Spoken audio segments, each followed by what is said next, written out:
Imagine a single shot capable of changing the destiny of millions of people.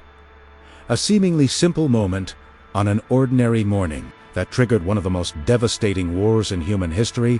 Now, I ask you a question. How did the death of just one person manage to drag the entire world into a global conflict? On June 28, 1914, in the city of Sarajevo, a young man named Gavrilo Princip mingled with the crowd. He was not an experienced soldier, nor an influential leader. He was just a student, seemingly ordinary, but driven by an intense ideology and a dangerous mission. His target, Archduke Franz Ferdinand, heir to the throne of the Austro-Hungarian Empire. But what was behind this seemingly casual encounter? At that moment, Europe was experiencing a silent tension. Rivalries between empires were growing, military alliances were being formed behind the scenes, and nationalism was spreading like wildfire. It was like a huge powder keg, ready to explode at any moment, and it was in this setting that the plan began to unfold. That day, the Archduke and his wife were parading through the streets in an open car, observed by a curious crowd. The atmosphere seemed calm, almost festive, but hidden among the people were conspirators, waiting for the right moment to act. The first attack happened. A bomb was thrown at the car, but something went wrong. The device didn't hit its target as expected. For a few minutes, it seemed the danger had passed, but fate had not yet had its last word. Hours later, in an almost unbelievable twist, Franz Ferdinand's car made a wrong turn, exactly on the street where Gavrilo Princip was. It was at that moment that everything changed.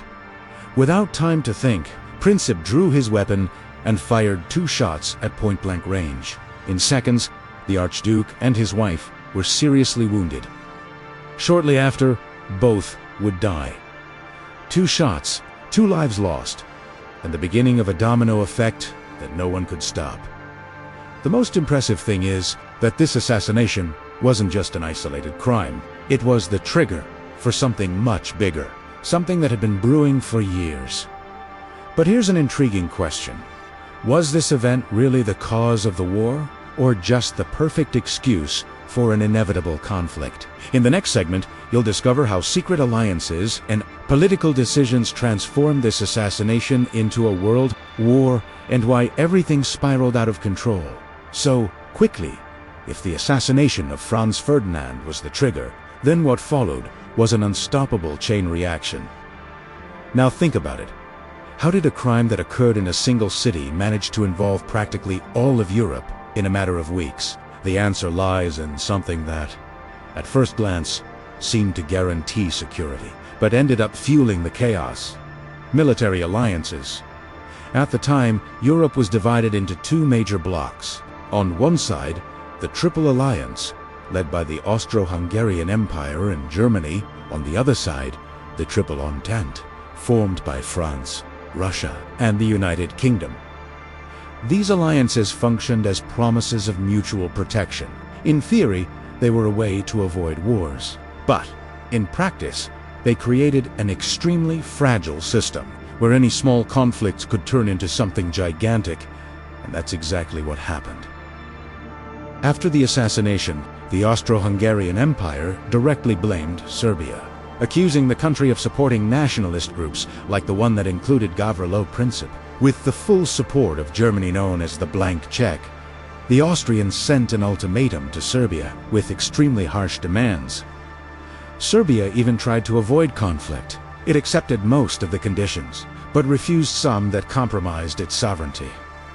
And then came the point of no return. On July 28, 1914, the Austro-Hungarian Empire declared war on Serbia. From then on, everything happened too fast. Russia, which saw itself as the protector of the Slavic peoples, began mobilizing its troops to defend Serbia. Germany reacted immediately, declaring war on Russia. Days later, it also declared war on France, an ally of the Russians. But the decisive moment was yet to come.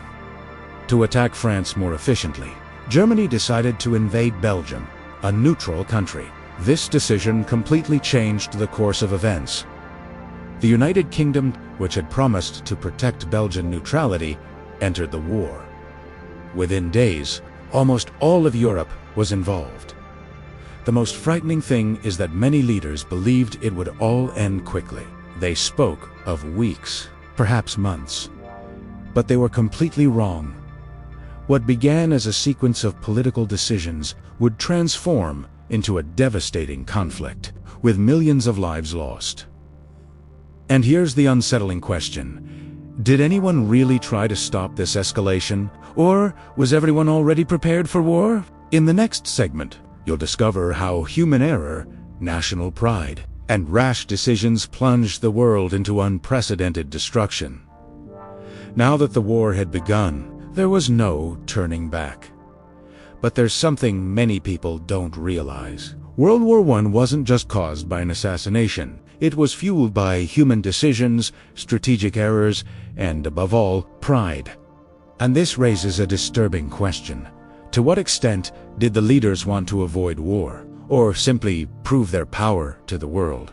Behind the scenes, rulers and generals made quick decisions, often based on incomplete information and political pressure. Military plans had been ready for years, like dominoes lined up, just waiting for the first push. One of these plans was the famous Schlieffen Plan, created by Germany. The strategy seemed perfect. Attack France quickly, defeat it in a few weeks, and then concentrate forces against Russia, which would take longer to mobilize.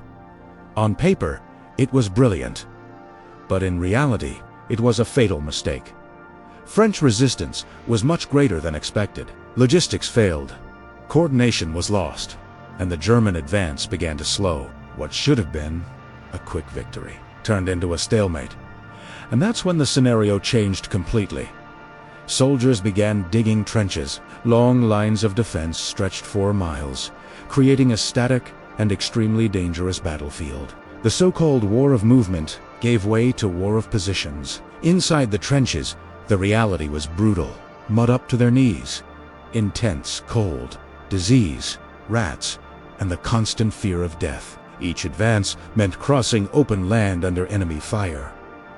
And often, there was no turning back. Meanwhile, new technologies made the war even more devastating. Machine guns capable of firing hundreds of rounds per minute, heavy artillery destroying everything around them, and the use of toxic gases that caused indescribable suffering. It was a type of war the world had never seen before. Millions of young men were sent to the front with promises of glory, but they found pain, trauma, and destruction on an unimaginable scale. And here's the most disturbing point. Could all of this have been avoided if different decisions had been made immediately after the shooting in Sarajevo? Or was the world already doomed from the moment Gavrilo Princip pulled the trigger? The truth is, from that point on, no one had complete control of the situation, and the price was paid in millions of lives. But the impact of this war didn't end on the battlefields. In the next segment, you'll discover how this conflict changed the world forever and why its consequences still resonate today. World War I ended in 1918, but what it left behind was much more than devastated fields and destroyed cities. It left deep scars all over the world. Now I ask you one last question.